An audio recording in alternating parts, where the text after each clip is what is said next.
Hello, this is David with Stupid Things People Do and what we can learn from them. Previously, we learned about hair discrimination, why it matters, and how you can avoid accidentally stumbling into pitfalls with your policy. Today, we'll continue to explore the word salad Gordian knot that comprises U.S. laws, the Americans with Disabilities Act. TLDR, it says you can't fire someone because of a real or perceived disability, provided that durability does not interfere with essential job functions with or without accommodations. Now, you may look at that and say, wait, that's way more simple and straightforward than hair discrimination. To which I would respond, I assure you, in terms of real-life experience, it is not. So, for example, you may remember previously we had an employee who needed a chair to sit in.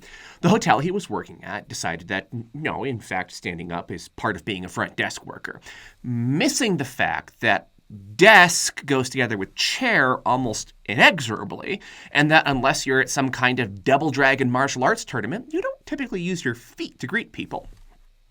The point is that people get confused over what is and isn't an essential job function all the time. Folks running afoul of the ADA often arrive at an attitude of whatever the boss thinks is an essential job function is an essential job function. Which, I mean, the kind of obvious problem there is that that's just at-will employment by another name, which is kind of the opposite of the point of the ADA preventing you from just firing people because of their disabilities. So, for example, imagine that you're running the aforementioned Double Dragon tournament where your front desk workers are greeting people with their feet. Now, to keep things interesting, you've been 3D printing weapons for your contestants that can't really injure them but explode in the most fantastical of ways. And you've got this guy working with you named Carl. And Carl just made a bad deal with a genie, so his bones don't work right. Now, in this favorite dream of a fable, Carl goes to the doctor and takes his extended medical leave, and when none of that really works, he asks to return on a lighter-duty part-time basis in a job that is actually open and is currently available. Since, in this scenario, Carl would be working with the 3D printers, that's not a problem. He just needs to fill out the paperwork and return the forms and... what's this? 2 months later, and HR is still asking for more information? And then just after that, they deny his part-time application and terminate him? We, playing the role of the company in this scenario, had better check that out. And to our relief, as a company, we found out we're safe. There just wasn't a suitable position for Carl available, at least not anymore. After all, this is Double Dragon, and he did make that deal with the genie. So what is this about my attorney saying I'm being sued? Now, take a step out of imagination land. This actually happened. I've made it fantastical and silly to protect the identities of everyone involved, since this case, as of writing this, has yet to see its day in court. But suffice it to say, genies aren't real. The workplace in question wasn't a demented dojo, and Carl didn't get cursed by a genie, he had osteoporosis. The problem here is that asking to be transferred to an open position with that exact lighter and part-time work in the scenario, that's the part that happened. And Carl needed that. And he was, like in our fantasy, summarily terminated, as in fired, not double dragoned or anything. In both scenarios, HR arbitrarily decided that the person in question couldn't meet the essential functions of the job without even talking to them about it. And in both scenarios, double dragon or not, that's not gonna fly. The case, in real life, is about to move to court, and there are several issues being flagged here. First, HR did emphasize the need for repetitive hand motions and traceability in the role.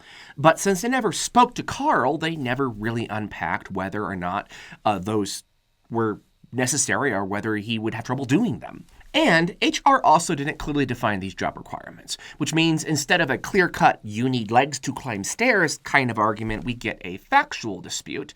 And because it's a factual dispute, the lawsuit goes forward.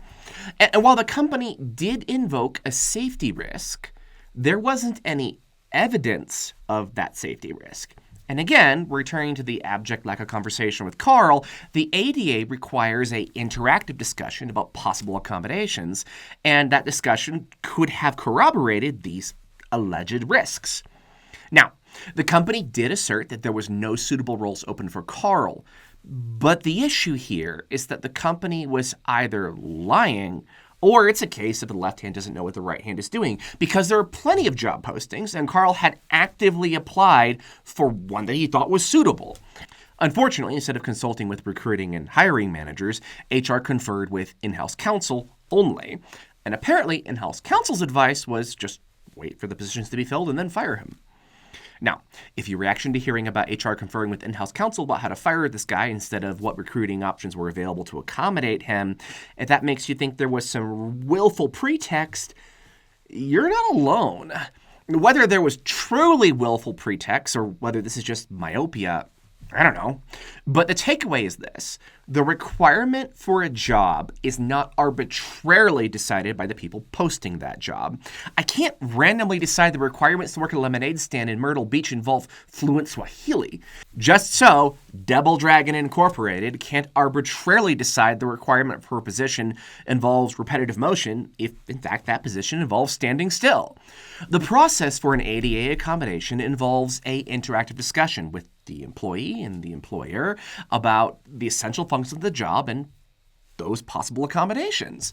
It's not an arbitrary or grandfathered job description, and it's certainly not dismissing the application to internal job postings. Tangent to all of this, it's important to remember that litigation is usually a strategy of last resort. If people feel like you've listened to them and done your best and acted in good faith, even if you can't accommodate them in a legs meets stairs scenario, when people feel like you're trying, that will usually nip any escalation in the bud. And if it doesn't, it will really help for a summary judgment or even a trial. Thanks for listening, and I'll see you next time.